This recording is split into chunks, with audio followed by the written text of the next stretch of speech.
ಗಣೇಶ ಚತುರ್ಥಿ ಹಬ್ಬದ ಮಾರನೇ ದಿವಸ ಬರ್ತಕ್ಕಂತಹ ಋಷಪಂಚಮಿ ಹಬ್ಬದ ಹಾರ್ದಿಕ ಶುಭಾಶಯಗಳನ್ನು ತಿಳಿಸುತ್ತಾ, ಚೌತಿಯ ಅಂಗವಾಗಿ ಒಂದು ವಿಶೇಷವಾದಂತಹ ಒಂದು ಸಂಕಲ್ಪ ಇರತಕ್ಕಂಥದ್ದನ್ನು ನಾವು ಮಾಡಿದ್ದೇವೆ.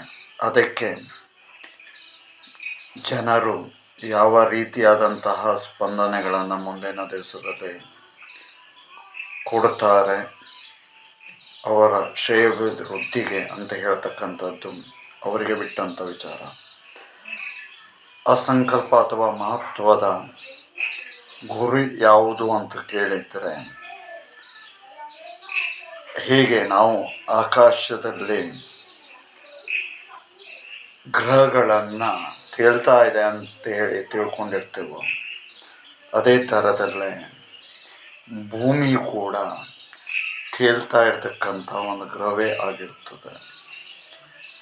ಅನಂತರದಲ್ಲಿ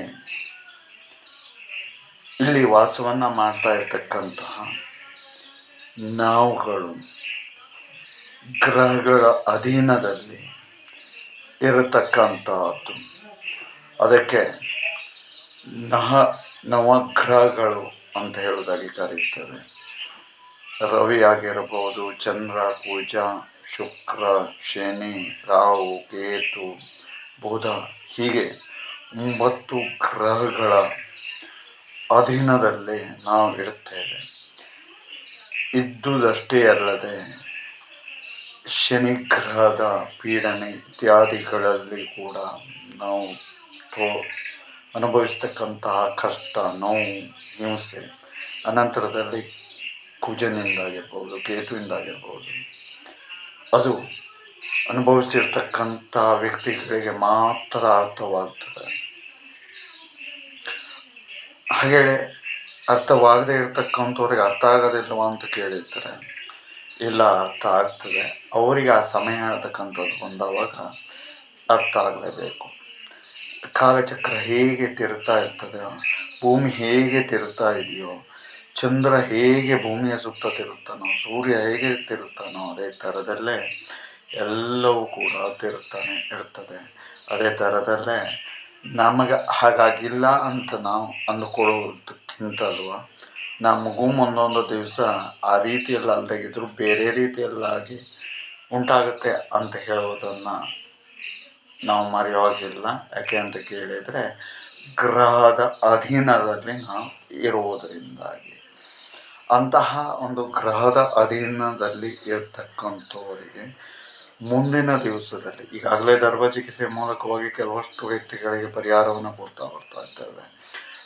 ಆದರೆ ಮುಂದಿನ ದಿವಸದಲ್ಲಿ ಅದಕ್ಕೆ ನವಗ್ರಹಗಳಿಂದಾಗಿ ತೊಂದರೆಗೆ ಒಳಗಾದಂಥವರಿಗೆ ಆ ಗ್ರಹದಿಂದ ಬೇಗನೆ ಹೊರಗಡೆ ತೆಗೆದುಕೊಂಡು ಬಂದು ಏನೂ ಸಮಸ್ಯೆಯಾಗದ ಈ ರೀತಿಯಲ್ಲಿ ಅವರ ರಕ್ಷಣೆಯನ್ನು ಮಾಡಬೇಕು ಅಂತಕ್ಕಂಥ ಒಂದು ಸಂಕಲ್ಪವನ್ನು, ಗುರಿಯನ್ನು ನಾವು ಇಟ್ಟಿದ್ದೇವೆ.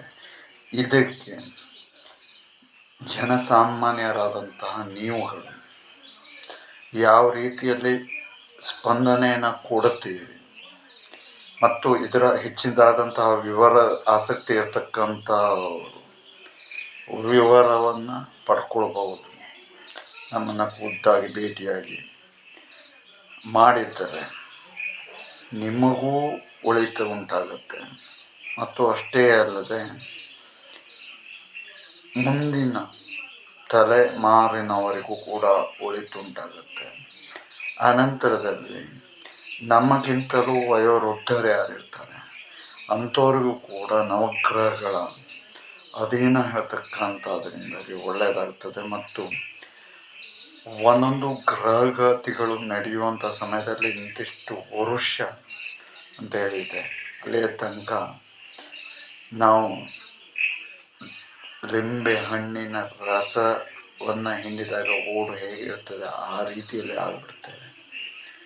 ಹಾಗಾಗಿ ಅದನ್ನು ತಪ್ಪಿಸ್ಕೊಳ್ಳಿಕ್ಕೆ ಏಕೈಕ ಮಾರ್ಗ ಅಂತ ಹೇಳಿದರೆ, ಈ ರೀತಿಯಾದಂತಹ ಒಂದು ದೈವಿಕವಾದಂತಹ ಶಕ್ತಿಯ ಮೂಲಕವಾಗಿ ಅದನ್ನು ನಾವು ತಡ್ಕೊಂಡು ಅದರಿಂದ ಹೊರಗೆ ಬರುವಂಥ ಒಂದು ಮಾರ್ಗ.